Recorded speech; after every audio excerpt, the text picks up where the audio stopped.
नमस्कार, आप देख रहे हैं मनी 9 और मैं हूं आपके साथ विशाल शर्मा। इस समय की सबसे बड़ी खबर आ रही है कि देश के प्रधानमंत्री नरेंद्र मोदी आज शाम को 5 बजे देश को संबोधित करेंगे। माना जा रहा है कि ये मोदी जो हैं जीएसटी सुधारों पर कुछ जानकारियां दे सकते हैं। जैसा कि आपको पता है कि जिस तरह से जीएसटी रेट रैशनलाइजेशन का सबसे बड़ा कदम उठाया गया, कहा गया कि मिडिल क्लास को बड़ी राहत दी जा सकती है। दो जो है टैक्स के स्लैब्स उसको हटा दिए गए और जिस तरह से कहा गया कि अब जो जनता है जिस पर जो महंगाई की मार पड़ रही है, टैक्स ऑन टैक्स वाला जो मामला है वो अब कुछ हद तक कम हो सकता है। इन्हीं सब मुद्दों पर लगता है क्या चर्चा कर सकते हैं प्रधानमंत्री नरेंद्र मोदी। इसके अलावा और क्या क्या टॉकिंग पॉइंट्स हो सकते हैं, पूरी चर्चा को विस्तार से जानने और समझने की कोशिश करेंगे। इस चर्चा में शामिल होने के लिए हमारे साथ मौजूद हैं हमारे सहयोगी और वरिष्ठ आर्थिक पत्रकार प्रवीण शर्मा सर। प्रवीण सर, नमस्कार, ओवर टू यू सर। छुट्टी वाले दिन आपको डिस्टर्ब किया, लेकिन ऐसी खबर आ रही है कि शाम को 5 बजे जो है प्रधानमंत्री नरेंद्र मोदी जो है देश को संबोधित करेंगे। क्या कुछ अहम मुद्दे हो सकते हैं सर जिनको एड्रेस कर सकते हैं प्रधानमंत्री मोदी? देखिए, हम लोग छुट्टी वाले दिन बैठे हैं तो प्रधानमंत्री खुद भी छुट्टी वाले दिन ही देश को एड्रेस करने वाले हैं। और देखिए, कोविड के बाद मैं समझता हूं कि ये ऐसा पहला मौका है जब प्रधानमंत्री के जो राष्ट्र के नाम संदेश है उस पे पूरे देश की नजरें टिकी हुई है विशाल। और ये बेहद महत्वपूर्ण बात है। असल में ये एक कोई आम बात है नहीं, जिस वजह जी। से प्रधानमंत्री मोदी का संबोधन आज होने वाला है। अब इसमें क्या-क्या अहम चीज़ें हो सकती हैं, हम सब ये केवल और केवल एंटिसिपेट कर सकते हैं कि आखिर किन बड़ी चीज़ों की या किन मामलों का ज़िक्र प्रधानमंत्री अपनी इस स्पीच में कर सकते हैं।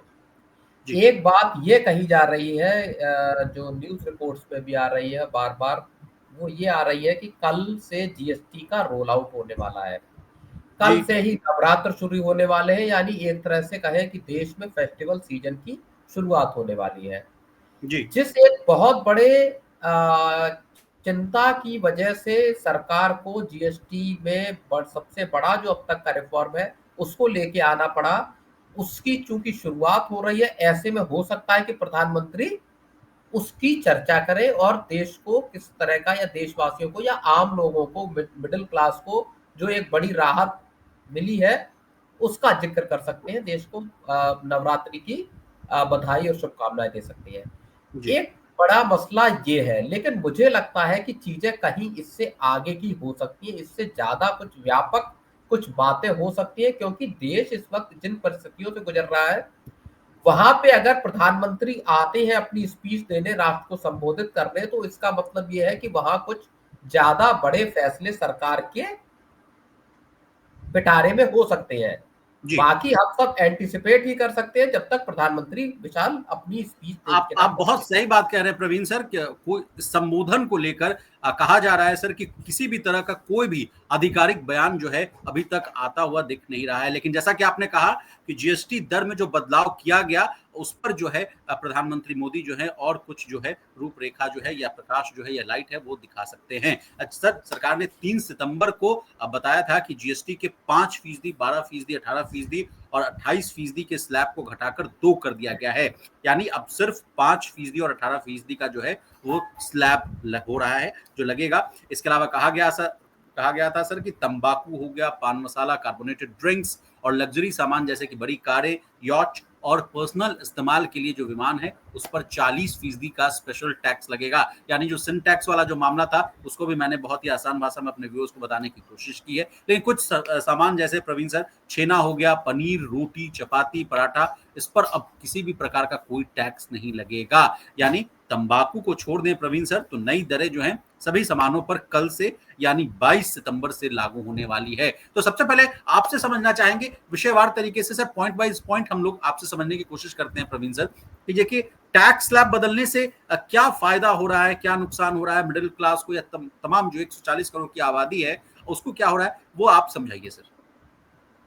देखिए, टैक्स स्लैब पे या जीएसटी रिफॉर्म की प्रधानमंत्री ने करने का ऐलान प्रधानमंत्री ने 15 अगस्त को जब अपनी स्पीच दी थी स्वतंत्रता दिवस के दिन, वर्षगांठ पे, तो उस समय उन्होंने इसका इशारा किया था कि अब देश एक बड़े जीएसटी रिफॉर्म की तरफ बढ़ रहा है और जल्द ही इसकी सौगात मिलेगी। उसके बाद जितनी तेजी से 15 अगस्त और 3 सितंबर के बीच में 15-20 दिन का, 15-18 दिन का ही फर्क था, इस कम समय में सरकार ने इतना बड़ा एक रिफॉर्म एक झटके में पास कर दिया, जिस जिस रिफॉर्म को लेके पिछले 6-7 साल से, यानी जब से जीएसटी को लागू किया गया था, तब से जिस बात की चर्चा चल रही थी कि साहब जीएसटी का रिफॉर्म होना है, जीएसटी में इतने कॉम्प्लेक्सिटीज है, रिटर्न फाइल करने की कॉम्प्लेक्सिटीज है, इतने सारे टैक्स लैब हैं, इनका क्या मतलब है। और तब से अब तक सरकार इस चीज को जस्टिफाई भी करती रहती थी कि नहीं साहब, अलग अलग प्रोडक्ट है तो उनपे अलग अलग टैक्स होना चाहिए, एक तरह का या दो तरीके के टैक्स नहीं हो सकते। जी। अब उस सब पूरी जो एक पोजीशन थी वहां से सरकार हटी और सरकार ने सीधे सीधे कट डाउन करके दो टैक्स कर दिए, एक 5 और एक 18%। ज्यादातर सामान उठा के 5% पे डाल दिए गए, या जो कंज्यूमर के उपयोग के इस्तेमाल वाले आइटम थे उनको ज्यादातर को 5% या फिर आपका जीरो टैक्सेशन वाले स्लैब में डाल दिया गया। ये अब तक का सबसे बड़ा जीएसटी का सरकार का रिफॉर्म है। लेकिन मैं ये मानता हूं कि केवल और केवल अगर जीएसटी को लागू करने की बात होती कि कल से नवरात्र की शुरुआत है, हम जीएसटी को लेके आ रहे हैं विशाल, तो ये प्रधानमंत्री एक ट्वीट के जरिए भी दे सकते थे, क्योंकि जब जीएसटी के फैसले लागू हुए थे तब प्रधानमंत्री ने ट्वीट करके और बाकायदा तमाम तरह के सोशल मीडिया प्लेटफॉर्म पे इस बात की बधाई पूरे देश को दी थी और वित्त मंत्री को भी दी थी कि उन्होंने इतने बड़े रिफॉर्म को लेकर आने की पहल की और इसको लेके आए। और उसके बाद तमाम तरह के इंटरव्यू वित्त मंत्री निर्मला सीतारमण ने बताया कि किस तरह से प्रधानमंत्री मोदी ने उनसे कहा था इसी साल की शुरुआत में कि आप जीएसटी पे आप कुछ काम कीजिए, और उसके बाद से फिर वो लगी और उन्होंने लेके आए। मेरा कहना ये है कि आज की प्रधानमंत्री नरेंद्र मोदी की स्पीच सिर्फ और सिर्फ जीएसटी के लागू होने या नवरात्र की शुरुआत होने और फेस्टिव सीजन की बधाई देने तक विशाल सीमित नहीं होगा। इस इस स्पीच में कुछ बहुत बड़ी चीजें भी शामिल हो सकती हैं।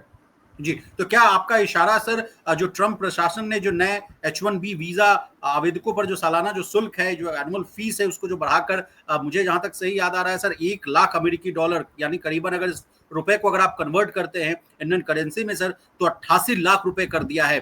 तो क्या इस पर उनका ध्यान होगा, या कुछ और जो जिस तरह से भारत और अमेरिका के बीच में जो रिश्ते हैं वो तनावपूर्ण होते जा रहे हैं, उस पर भी क्या उनका कुछ पॉइंट हो सकता है संबोधन का?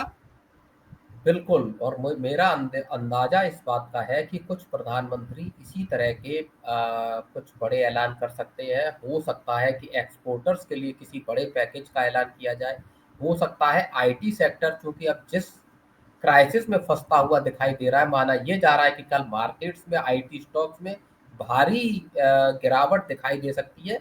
और ऐसा तब है जबकि एक अमेरिकी सरकार की तरफ से एक क्लैरिफिकेशन भी आ गया है। जो प्रेस सेक्रेटरी है कैरोलिना लेविट, उन्होंने इस बात को पूरे को जो जो एक कंफ्यूजन क्रिएट हुआ कल कि साहब $1 लाख की एप्लीकेशन फीस देनी होगी, उस पे सरकार की तरफ से कल अमेरिकी प्रशासन की तरफ से एक क्लैरिफिकेशन आया। और उसमें भी दो उलझन थी। एक उलझन ये थी कि लटनिक साहब कह रहे थे कि जिसको रिन्यूएबल के लिए भी जिसका H1B वीजा है उसको भी कराना पड़ेगा, देना पड़ेगा ये फीस, और जिनका नए जो लोग अप्लाई कर रहे हैं वहां पे भी देना पड़ेगा। तो तकरीबन 1 करोड़ का शुल्क अगर किसी कंपनी के किसी एक एम्प्लॉय पे बैठता है तो वो आप समझिए कि उसकी सैलरी से भी बहुत ज्यादा होगा। बहुत सारे एम्प्लॉयज ऐसे होंगे H1B वीजा पे, इंडियन सिटीजन, जिनकी सैलरी भी 1 करोड़ नहीं होगी, उससे कहीं कम होगी। तो क्या कंपनियां इतना पैसा खर्च करना चाहती है? ये एक ऐसा मसला है जो लाखों भारतीय जो कि अमेरिका में काम कर रहे हैं, पहली बात उनके लिए। दूसरे हजारों भारतीय ऐसे जिनके पास H1B वीजा है, इन दोनों के लिए एक बहुत बड़ा आप समझिए कि सेटबैक है।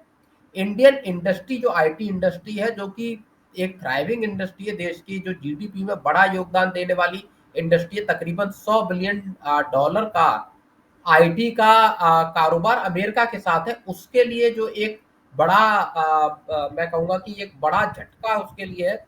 वहां से अब इस देश को निकालने की आगे की रणनीति क्या होगी, इस पे प्रधानमंत्री कुछ हो सकता है कि बड़ा आज की अपनी स्पीच में बयान दे विशाल। जी। अब प्रवीण सर, अब मैं आपका ध्यान जो है भारत की जो ग्रोथ रेट है, जीडीपी विकास दर जो है, जीडीपी जो 7.8% की रफ्तार से जो दौड़ रही है, कहा जा रहा है कि फास्टेस्ट ग्रोइंग इकोनॉमी है।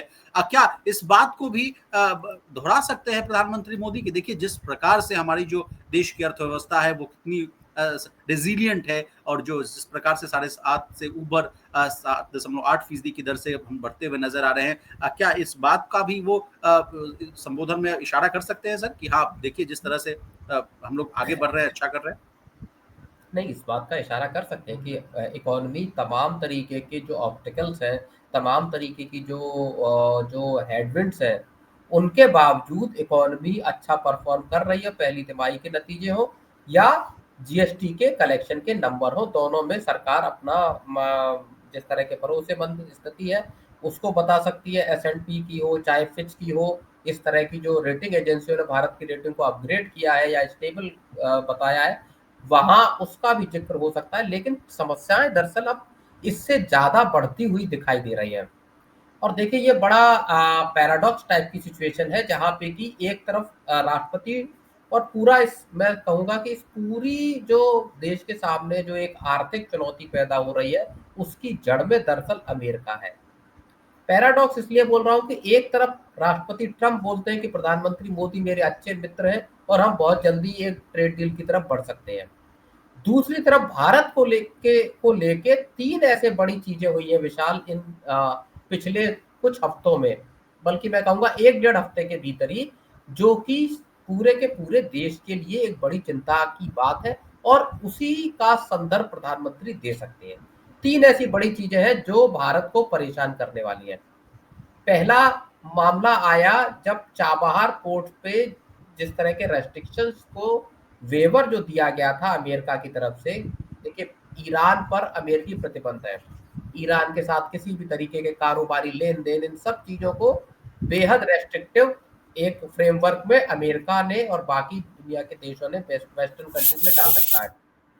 दूसरी, वहां पे भारत को एक वेवर इस बात का अमेरिकी प्रशासन की तरफ से मिला था कि आप चाबहार पोर्ट का एक जो टर्मिनल भारत ऑपरेट करता है और जो जी। लंबा चौड़ा बिलियंस ऑफ डॉलर्स का भारत का पिछले 10-15 साल का जो इन्वेस्टमेंट है, उस पर एक तरह का खतरा लटकता हुआ नजर आया है। अमेरिका ने कहा कि जो लोग और जो कंपनियां चाबहार पोर्ट पे काम कर रहे हैं उनको इस प्रतिबंध के दायरे से अब गुजरना होगा। ये एक बहुत बड़ा सेटबैक था भारत के लिए, क्योंकि भारत का जो भी अफगानिस्तान से लिंकेज है, वहां पे राहत सामग्री पहुंचाने की बात हो, हेल्थ केयर सर्विसेज पहुंचाने की बात हो, वो पाकिस्तान के थ्रू ना होके अफगानिस्तान के चाबहार पोर्ट के जरिए होता है। अ, ईरान के साथ जितना भी लेन देन है आपका, चाहे चाय हो या आपका बासमती राइस का हो, ये सब उस पोर्ट के जरिए भारत करता है। और इस तरह से भारत एक तरह से पाकिस्तान को जो इस पूरा जो खित्ता जिसको उर्दू में बोलते हैं, उसमें भारत पाकिस्तान को सरपास कर पाता था, यानी बाईपास करके वहां पहुंचता था। ये जी। एक बहुत बड़ा झटका था। अमेरिका ने इसमें भारत के इंटरेस्ट की अनदेखी की।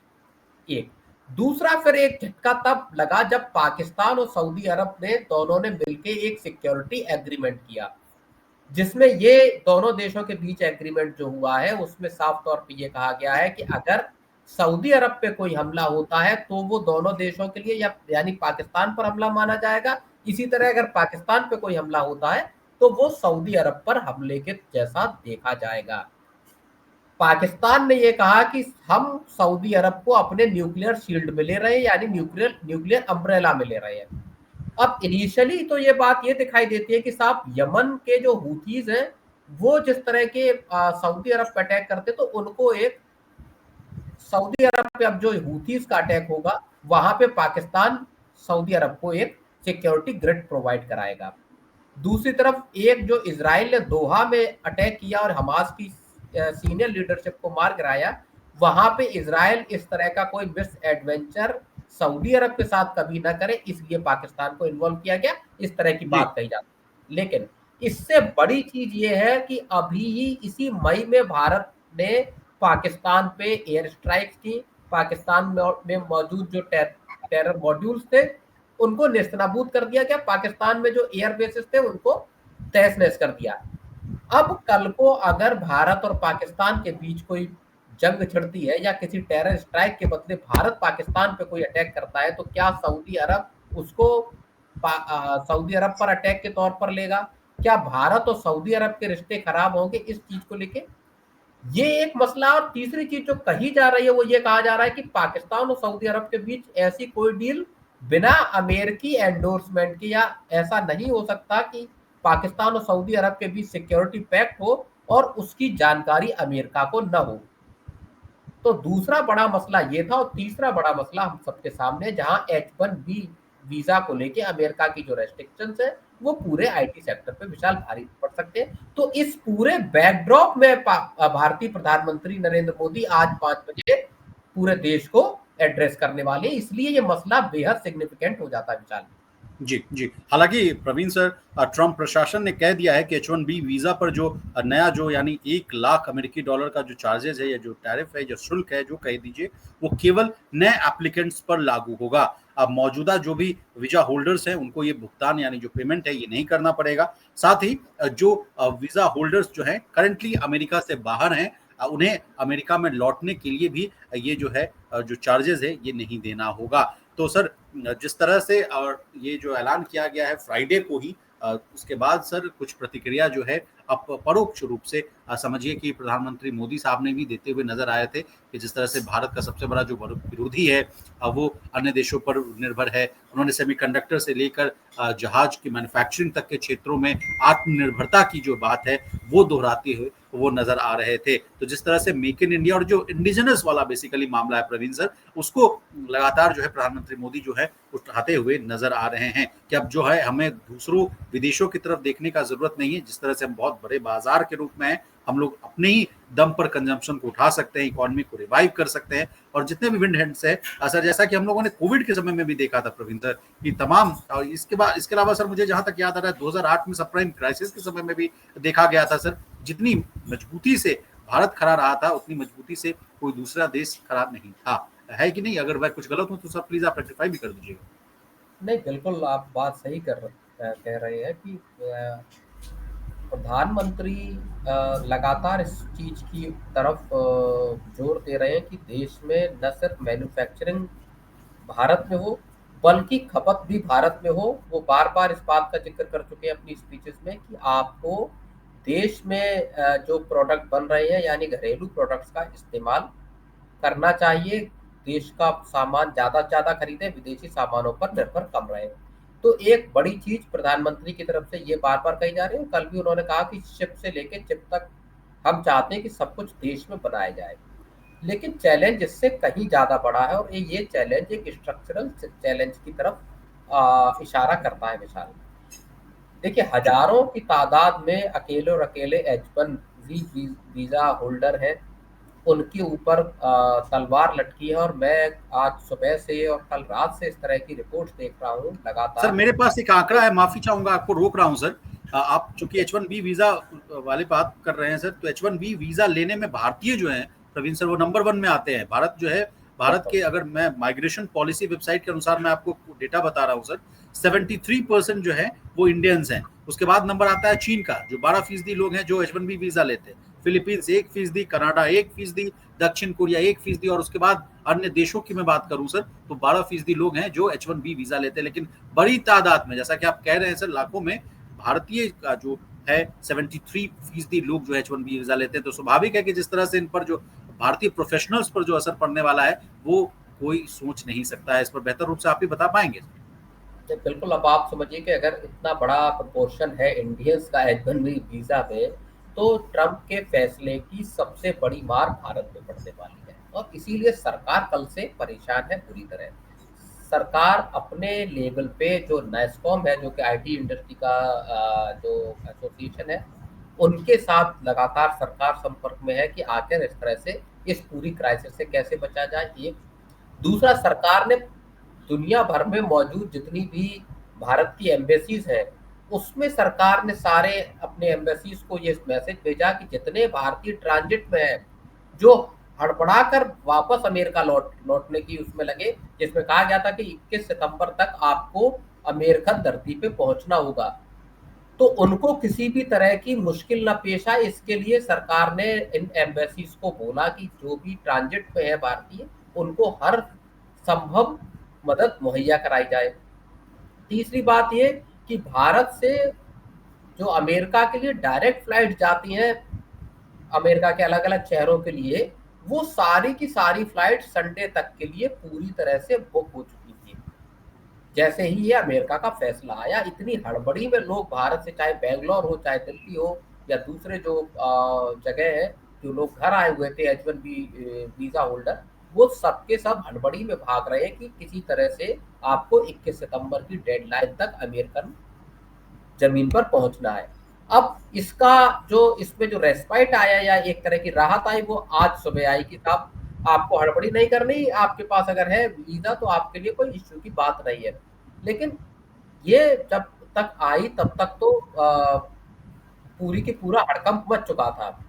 जी अमेरिका में जो बहुत सारे सैन फ्रांसिस्को और दूसरी जगहों के एयरपोर्ट से इस तरह के विजुअल्स आ रहे हैं जहाँ पे कि लोग जो है डीबोर्ड हो रहे हैं फ्लाइट से, जो घर आ रहे थे, भारत आ रहे थे, वो डीबोर्ड होना उन्होंने शुरू किया कि साहब नहीं, हवाई जहाज में चढ़े हुए वहां से वापस उतर रहे कि नहीं, हमको नहीं जाना, यही रुकना है। माइक्रोसॉफ्ट ने लेटर लिखा और कहा कि सारे के सारे जो वो है वो तुरंत के तुरंत वापस आए। आप विशाल कुछ कह रहे हैं शायद। जी जी जी।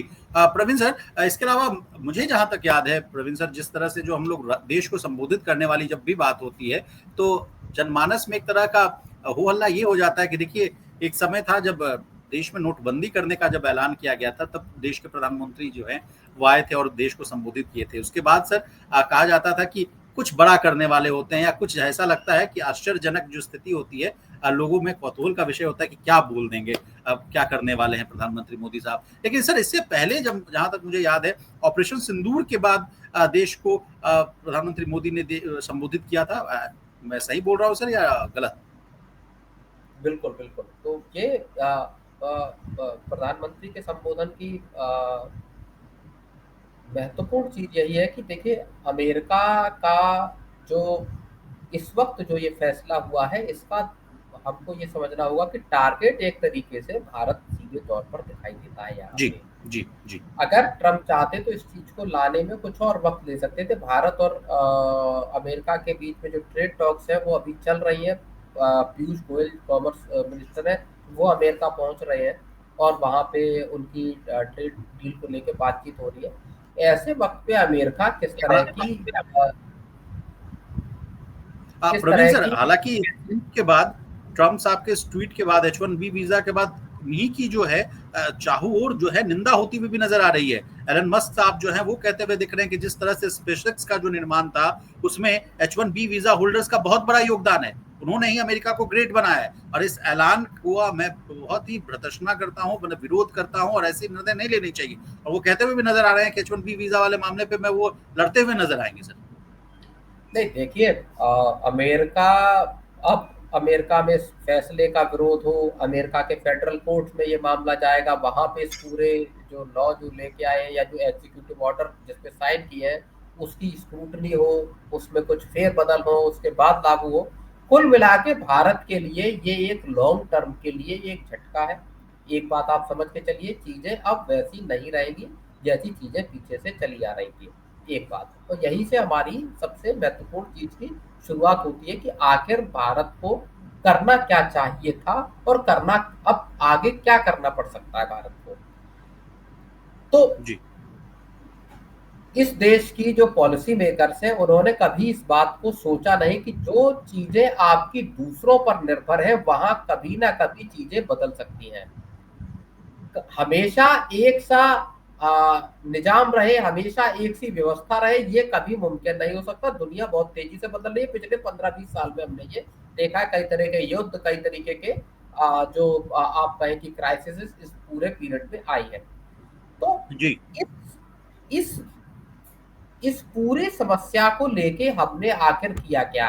क्या हम हमेशा से ये मानते रहे कि जो H1B वीजा पे गए या जो भारतीय जाके अमेरिका नौकरी करते हैं, एक अमेरिकन ड्रीम का सपना सजोते हैं, क्या ये एक स्थायी समाधान है इस देश के लिए? क्या कल, और मुझे याद है कि हम लोग इस बात की चर्चा अपने न्यूज रूम में भी कर रहे थे कि जिस तरह का भारत एक लेबर आउटसोर्स का मार्केट बना हुआ है, क्या ये एक पिछले 60-70 साल की जो एक पॉलिसी है, क्या ये एक स्टेबल चीज है, क्या ये एक लास्ट लॉन्ग लंबे वक्त तक चलने वाली चीज है? और वही हुआ, आज ये झटका है जो कि देश की पूरी इकोनॉमी पे भारी पड़ सकता है। जी। जो ब्रेन आप ड्रेन की बात होती रही कि साहब भारत में पढ़े, भारत में इंजीनियरिंग की, आईआईटी से पढ़े और गए अमेरिका और वहां जाके नौकरी की, वहां पैसा कमाया, वहां की सिटीजनशिप ली। एक ना एक दिन इस चीज में बदलाव होना था। ये ट्रंप ने किया, ये हो सकता है बाइडेन करते, या ये हो सकता है इनके आने वाले, इसके बाद आने वाले कोई राष्ट्रपति करते। जी। कभी ना कभी, क्योंकि अमेरिका की इकोनॉमी खुद संकट में है, उनके सामने खुद अपनी समस्याएं हैं। अमेरिकन राष्ट्रपति अगर ये सोचते हैं, और इसको बहुत प्रैग्मेटिक तरीके से समझना चाहिए, अगर वो ये सोचते हैं कि साहब जो अमेरिका की नौकरियां हैं, जो आईटी सेक्टर की या दूसरे सेक्टर की नौकरियां हैं, वो वही के लोगों को मिले, तो इसमें बुराई क्या है? कल को भारत के साथ अगर ऐसा हो कि आपका पूरा का पूरा लेबर वर्कफोर्स अमेरिकन जो सिटीजन्स है वो भारत आके ले, तो कल को हो सकता है सरकार को इस बारे में फैसला करना पड़े कि नहीं साहब, यहाँ पे हम इतने वीजा देंगे ही नहीं। बट हुआ क्या, हमने सर अपने ये देश, समस्या प्रवीण सर, अगर करेक्ट कीजिएगा अगर मैं गलत हूं, अगर ये समस्या अगर देखा जाए सर, यहाँ स्टेट्स में भी देखने को मिलती है। अगर अपने देश की बात की जाए, कहा ही जाता है यहाँ भी ऐसे मुद्दे बन जाते हैं, राज्य के मुद्दे बन जाते हैं कि देखिए दूसरे देश के लोग, दूसरे प्रदेश के लोग जो है यहाँ आ रहे, काम कर रहे हैं, यहाँ की रोजगार छिन रहे हैं। तो ऐसी समस्या बिल्कुल। अमेरिका में भी उत्पन्न हो गई है और वहां पे भी हाँ विरोध चल रहा बिल्कुल। है, तो कोई गलत नहीं है सर। हाँ तो बिल्कुल, अब हुआ ये कि आपने कभी इन मसलों को, जो जो एक ज्यादा व्यापक स्ट्रक्चरल इश्यू था, इसको कभी सुलझाने की, इससे कभी निपटने का सोचा नहीं। हमने दरअसल अपने देश में इस तरह की व्यवस्थाएं, इस तरह के कानून, इस तरह की एजुकेशन और बाकी चीजें क्रिएट रही की, ताकि लोग भारत में ही रुकना पसंद करें, भारत में नौकरी करना पसंद करें, और विदेश के लोग भारत में आके नौकरी करने की इच्छा रखें। आपने कहा कि नहीं साहब, पढ़ो यहाँ, नौकरी बाहर करो, वही बेहतर है। और तुम रेमिटांस ला के दो मुझे। पढ़िए, हाँ पढ़िए यहाँ, और फिर आप जाइए दोहा, कतर, सऊदी अरब, इस तरह के, दुबई, इस तरह के कंट्रीज में जाइए, वहाँ लो क्वालिटी वर्क से लेकर हाई स्किल्ड जॉब तक, आप जो मर्जी आप काम कीजिए, वहां जाइए, वहां से पैसा भेजिए यहाँ। नर्सेज हैं तो भारत की हैं, आप समझ लीजिए कि कंस्ट्रक्शन में तो भारतीय मजदूर लगे हुए हैं। चाहे अरब गल्फ कंट्रीज देख लीजिए, चाहे अमेरिका देख लीजिए, चाहे कनाडा देख लीजिए। हमने दरअसल अपने देश में जो स्ट्रक्चरल सुधार करने चाहिए थे वो नहीं किए, और यहाँ से ही वो चीज पैदा होती है कि भारत को आखिर करना क्या होगा। और इसका सवाल का जवाब सिर्फ एक है, रिफॉर्म। आपको सिर से लेके पैर तक के रिफॉर्म लेकर आने पड़ेंगे इस देश में। इक्वालिटी, न्याय आधारित व्यवस्थाएं आपको स्थापित करनी होगी। कोई मेरिटोरियस स्टूडेंट इस देश में इसलिए नहीं रुकना चाहता कि उसको लगता है कि देश में उसकी स्किल की, उसकी जानकारी की कदर नहीं है। R&D पे हमारा कितने परसेंट खर्च होता है, ये less than 1% of the GDP sir. तो आप चाहे नासा में जाने वाले लोग देख लीजिए, चाहे फिर आपका स्पेस एक्स में जाने वाले लोग देख लीजिए, उन सर अमेरिका क्या को क्या मैं खड़ा इस करने चर्चा को वाले, और थोड़ा व्यापक बनाऊं? सर अमेरिका क्या को मैं इस खड़ा चर्चा करने, में, मैं ये कह प्रवीण रहा हूँ, सर, अमेरिका को खड़ा करने वाले लोग विदेशी हैं, जो बात एलन मस्क कह रहे हैं। एग्जैक्टली सर, लेकिन एग्जैक्टली। हम अपने देश को उन्हीं लोगों से क्यों नहीं खड़ा कर पाए? अगर 73-74% जो लोग हैं H1B वीजा वाले, वो भारतीय हैं। और तमाम सेक्टर्स में सर, अगर आप देखिए, फार्मास्यूटिकल्स में देखिए, अगर आप देखिए हॉस्पिटैलिटी में देखिए, आप देखिए तो स्वास्थ्य व्यवस्था में आप देखिए, जितने डॉक्टर्स हैं जो टॉप नॉच डॉक्टर्स, नासा में साइंटिस्ट जो हैं, वो आप जो कह रहे थे सर, इसके अलावा भी आप जो कह रहे थे कि जो मूलभूत जो प्रॉब्लम्स थी उसको हम लोगों ने नहीं देखा समझा। सर इसी तरह की समस्या जो है आज से कोविड के समय सर सेमीकंडक्टर्स को लेकर, चिप्स को लेकर देखने को मिली थी। उसके बाद आप देखिए रेयर अर्थ मैग्नेट्स को लेकर होने लगी, रेयर अर्थ मेटल्स को लेकर होने लगी। उसके बाद देखिए कहा गया कि सारी इंडस्ट्री जो है वो ठप हो सकती है, जो इंटेंसिव लेबर इंटेंसिव जो है, कोर इंटेंसिव वाला जो मामला है, वहां पर समस्या आने सकती है। सर उसके बाद जो हम अब लोगों की सरकार, अब सरकार, चाहे सरकार से जुड़े हुए जो पॉलिसी मेकर्स बहुत बड़े बड़े हैं, वो ये कह रहे हैं कि ये तो नुकसान अमेरिका का है, भारत को बहुत ज्यादा इससे फायदा होने वाला है। This is blessings in disguise, या ये भारत के लिए अपॉर्चुनिटी है। जो H1B पे जो लगाम लगाई है या जो कंट्रोल करने की कोशिश हो रही है अमेरिका की तरफ से। अब हमारे पास एक स्ट्रेटेजिक शिफ्ट है जिसपे कि भारत को काम करना होगा, और यहाँ से अब भारत महान बनेगा और अमेरिका रगड़ेगा। सर इस तरह सर के जो ऐसी आप बात बयान, सर इस ऐसी तरह बात के, कही जा रही थी जब टैरिफ लगा था प्रवीण सर, आप याद कीजिएगा, उस दिन से हम लोग मनी सेंटर में चर्चा कर रहे थे, कहा जा रहा था कि जाने दीजिए, सब चीज बंद होने दीजिए, उसके बाद हम लोग अपना ही इंडिजिनस बनाएंगे, मेक इन इंडिया कर लेंगे। कितना जल्दी हम लोगों ने सब चीज मैन्युफैक्चरिंग कर लिया, बिल्कुल। अब तो बताइए ना। इस यही बात मैं कह रहा हूँ कि इस तरह की जो अब जो बयान आ रहे हैं, दरअसल ये जब चीज आपको पता थी तो इसके लिए पहले से इंतजाम किए जा सकते थे कि कल को अमेरिका के साथ इस तरह की चीजें हो सकती हैं, जहाँ पे भारत के हाई स्किल्ड जो लेबर है। अब आप समझिए कि अगर जो इंडियन वर्कफोर्स अमेरिका से वापस आता है, मान लीजिए एक फ्रैक्शन ऑफ परसेंट भी अगर वापस आते हैं लोग, उनको सरकार या उनको ये देश एकोमोडेट कहाँ करेगा? कौन सी इंडस्ट्री में उनको लगाया जाएगा, कहाँ पे वो लगेंगे, और क्या इतनी बड़ी तादाद में या ठीक ठाक तादाद में अगर लोग आते हैं तो इकोनॉमी किस तरह से क्राइसिस से गुजरेगी उसके बाद, क्योंकि बड़ी तादाद में फैमिलीज होंगी, उनका पूरा सपोर्ट सिस्टम इन लोगों पे टिका हुआ है जो कि अमेरिका में कमा रहे हैं। जी तो प्रवीण सर, एक जो, प्रवीण सर ऐसे ऐसा ही डिस्कस डिबेट एंड डिसाइड वाला मामला हम लोगों ने किया था जब कुछ दिन पहले खबर आई थी हायर एक्ट को लेकर। उस समय भी कहा गया था कि आईटी इंडस्ट्री को है सबसे ज्यादा नुकसान होता हुआ दिख सकता है, करीबन लाखों लोग जो हैं उन पर आफत आ सकती है। क्या सर उस बात को भी हम लोग क्या इस चर्चा में दोहरा सकते हैं सर, वो वाला मामला क्या नहीं था? बिल्कुल, इस वैसे हायर एक्ट का जो जो अमेरिका में जो प्राइवेट मेंबर बिल है एक तरह का, जी उसके आने की संभावनाएं बहुत कम है कि वो बिल पास हो, लेकिन कम से कम कोई उस तरह के बिल को लाया जा रहा है। अमेरिका में इस बात को लेके चर्चा चल रही है कि जो विदेशी लोग हैं वो अमेरिका में आके यहाँ पे नौकरियां छीन रही हैं। ये अमेरिकन प्रशासन के अंदर या अमेरिका में एक ग्रोइंग कंसर्न है। अमेरिका में जो अब अगस्त के जो फार्म नॉन फार्म पेरोल के जो डेटा आए थे वो उम्मीद से कम है। अमेरिका के लिए अब समस्या ये है कि अपनी इकोनॉमी को कैसे बचाया जाए, और ट्रंप रेडिकल फैसले लेने के लिए तैयार है। और उस पे जो एक पर्सनल बॉन्डिंग या पर्सनल फ्रेंडशिप वाली बात आती थी कि साहब प्रधानमंत्री मोदी के साथ राष्ट्रपति ट्रंप की एक पर्सनल बॉन्डिंग, पर्सनल दोस्ती है, वो अब उस तरह से दिखाई नहीं दे रही जिस जिस हिसाब के फैसले अमेरिका कर रहा है। पाकिस्तान में पैसे लगाने की या इन्वेस्टमेंट की बात हो, पाकिस्तान के साथ क्रिप्टो की डील करने की बात हो, जो भी मसले जो भी चीजें हैं, लेकिन भारत के लिए जो 3-4 झटके बड़े जो है वो अमेरिका की तरफ से हाल के वक्त में आए हैं।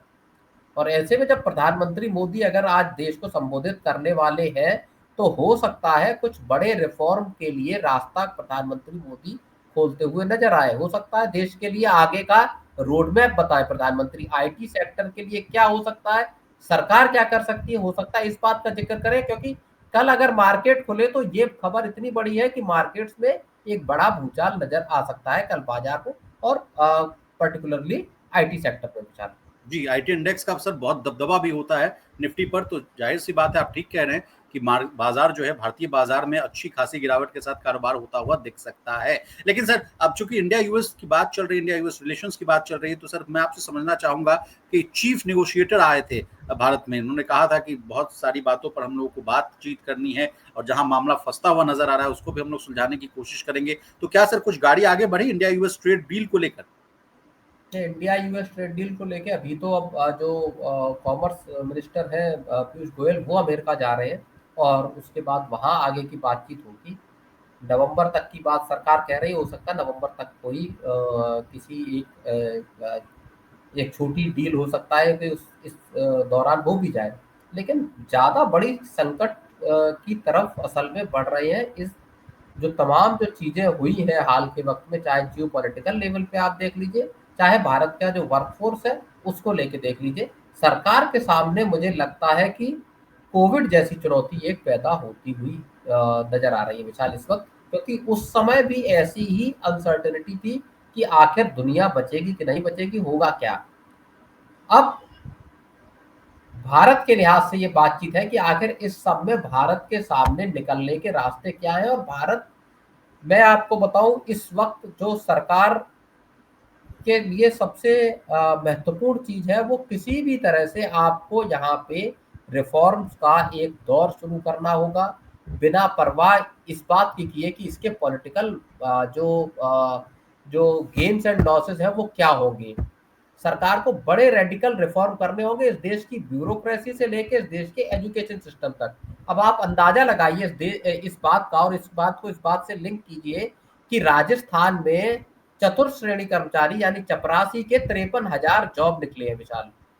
और जी उसके लिए एप्लीकेशन जानते हैं कितनी आई है? 25 लाख एप्लीकेशन आई है, जिसमें पीएचडी किए हुए, इंजीनियरिंग किए हुए लोग शामिल हैं। सर, ये हर महीने की ये बात है प्रवीण सर। अगर आप हाँ, देश के 28 से प्लस राज्यों की अगर आप बात करिएगा सर, तो ये जो दुख है, दुखती रख पर आपने जो हाथ रख दिया है सर, जिस तरह से जेनजीज को लेकर जो कहा जा रहा है कि जो समस्याएं बदस्तूर जा रही है, रोजगार सबसे बड़ी समस्या है, उनको जो बेसिक कम्युनिटीज ऑफ लाइफ है उस सब उससे जो है जो देश जूझ रहा है, वो जो है अनरेस्ट पैदा करता हुआ भी नहीं नजर नहीं, आता हुआ दिख रहा है सर। ये नहीं, ये समस्या दरअसल, या ये इश्यू ऐसा आज नहीं की है नहीं कि है। लोगों का क्रिएट किया हुआ। आम लोगों की इसमें आम लोगों का इसमें कोई स्टेक नहीं है। मैं आपको बताऊं, पूरे तौर पर जो हमने व्यवस्था क्रिएट की है पिछले 50-60 साल में, जिसमें हमने ये बताया है कि सरकारी नौकरियां सबसे बढ़िया है, जिसमें आप कुछ मत कीजिए, आप एंटरप्रेन्योर स्किल क्रिएट मत कीजिए, आप वोकेशनल ट्रेनिंग मत कीजिए, आप बीए कीजिए, 12वां कीजिए, बीए कीजिए, एमए कीजिए और लग जाइए सरकारी नौकरी की तैयारी में।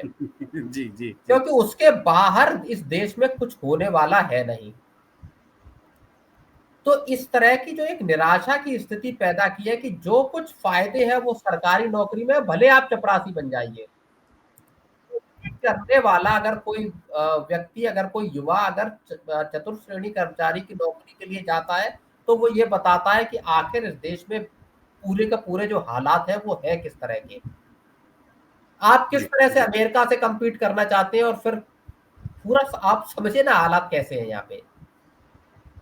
तो जी ये रिफॉर्म लाने चाहिए थे पिछले 60-70 साल में, जहां पे कि जहां पे कि सरकारों को हमेशा से डिस्करेज करना चाहिए था कि आप किसी भी तरह सरकारी नौकरी में आए। लोगों के अंदर कारोबार व्यवसाय करने का स्किल होना चाहिए था, बड़े कॉरपोरेशन लगाने की काबिलियत लोगों के अंदर पैदा तब होती। और एंटरप्रेन्योरशिप की आप बात कर रहे हैं। इसी वजह से पूरे का पूरे देश का आदमी जिसके पास पैसा है, जिसने जरा सा भी स्किल हासिल किया है, वो देश छोड़ के बाहर चला जाना चाहता है। और सर बीच में कई ये आंकड़े वो ऐसे भी आए थे क्राइसिस प्रवीण क्रिएट जी, की हुई है। कि आप देखिए ना सर, बीच में कई ऐसे आंकड़े आए थे, इसमें कहा गया था कि हाई नेटवर्थ जो इंडिविजुअल्स हैं, कुछ अच्छे जो धनसेठ लोग हैं, पैसे वाले लोग हैं, वो देश छोड़कर जा भी रहे हैं। बिल्कुल। अब जिसके पास पैसा है वो इस देश में रुकना नहीं चाहता है, ज्यादातर लोग। बताइए, इस लेवल का हम लोगों ने इन्वायरमेंट क्रिएट कर दिया सर। और जबकि जबकि जबकि अभी मैं किसी को पढ़ रहा था, उन्होंने कहा कि भारत अपने इतिहास के उस पड़ाव पे है जहाँ पे कि सबसे ज्यादा अपॉर्चुनिटी है। मैं इनफैक्ट उनको पढ़ रहा था, जो अदानी ग्रुप के जो सीएफओ है, जुग्गी साहब। योगेश्वर जी, उनको पढ़ रहा था। तो उन्होंने कहा है कि आप चिंता न करें। उन्होंने जितने भी अमेरिका में पढ़ने वाले स्टूडेंट्स हैं या वर्कर्स हैं, उनको कहा है कि अगर आपको मुश्किल लग रही है तो आप हमसे संपर्क करें या दूसरे ऑर्गेनाइजेशन, दूसरे जो भारत की कंपनियां, उनसे संपर्क करें। हम आपकी मदद करेंगे, आपको अकोमोडेट करेंगे या आपको जॉब में रखेंगे।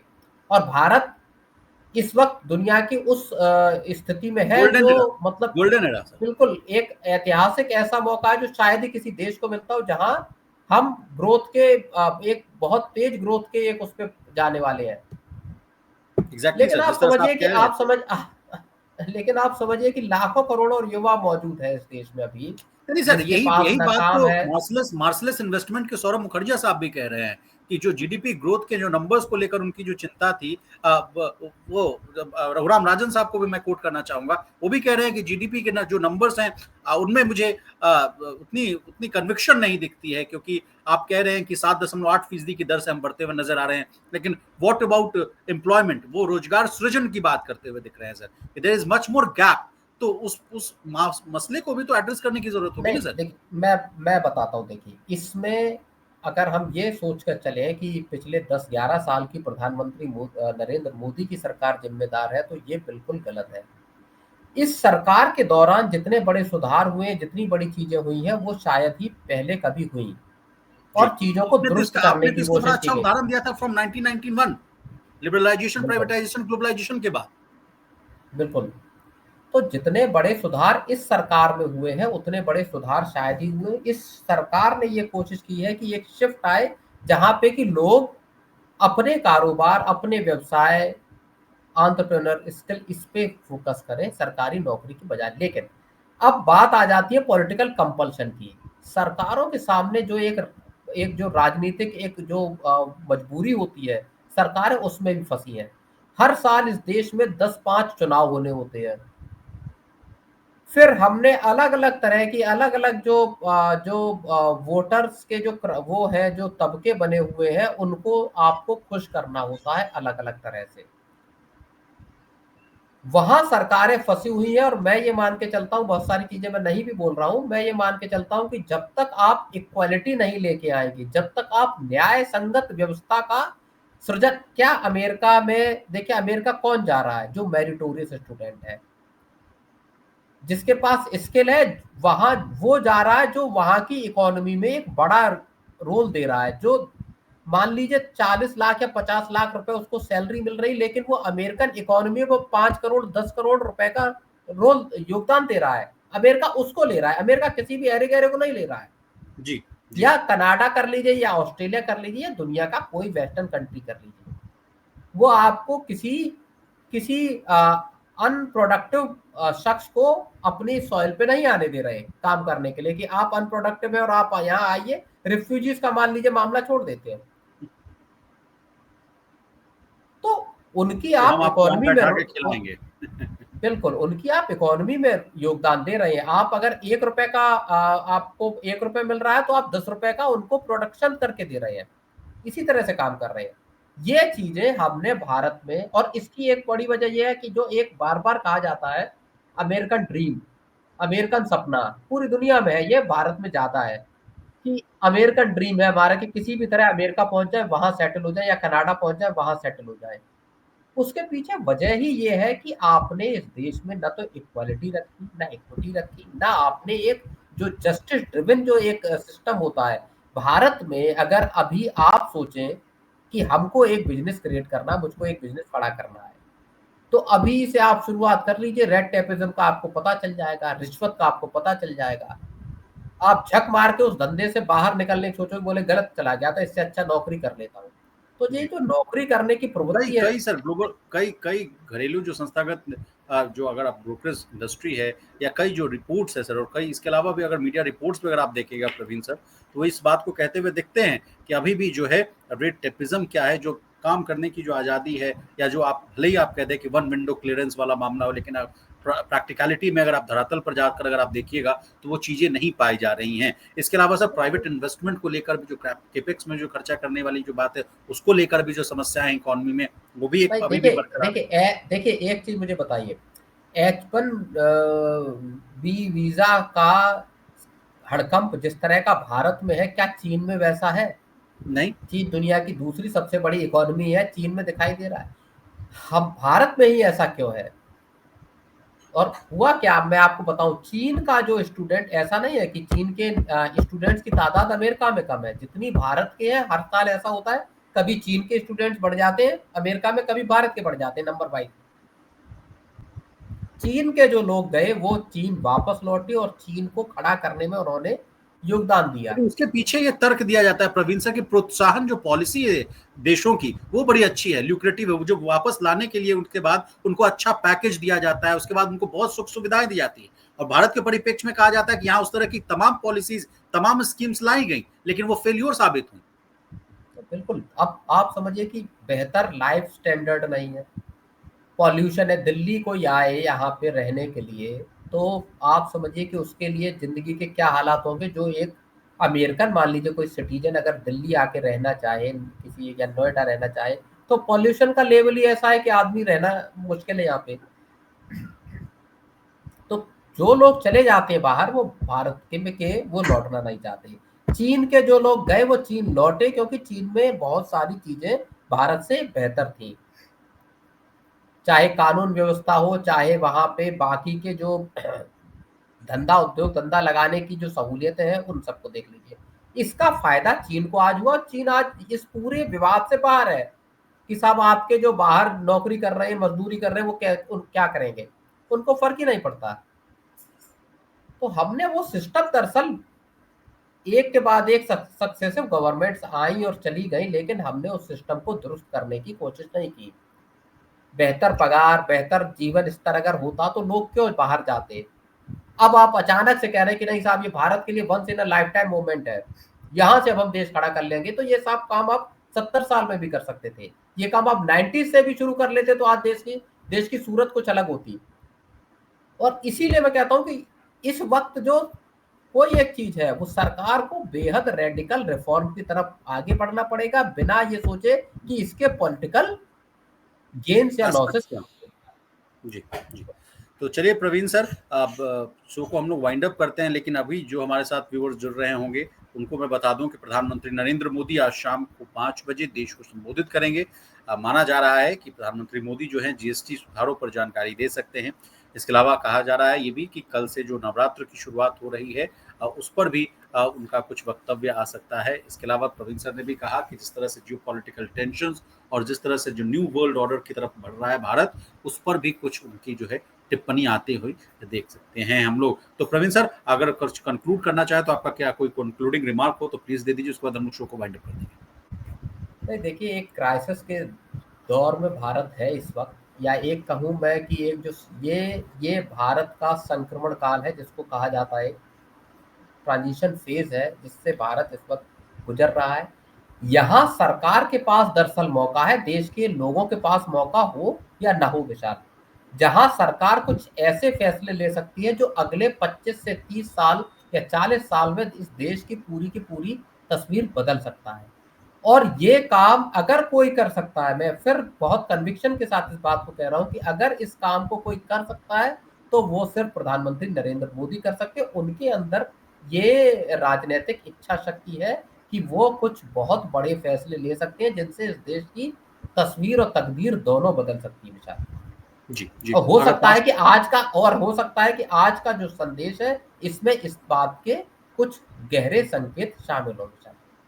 प्रवीण सर, आपका बहुत शुक्रिया, आपने कीमती समय निकाला और तमाम विषय को बहुत ही आसान भाषा में विस्तार से समझाने की कोशिश की।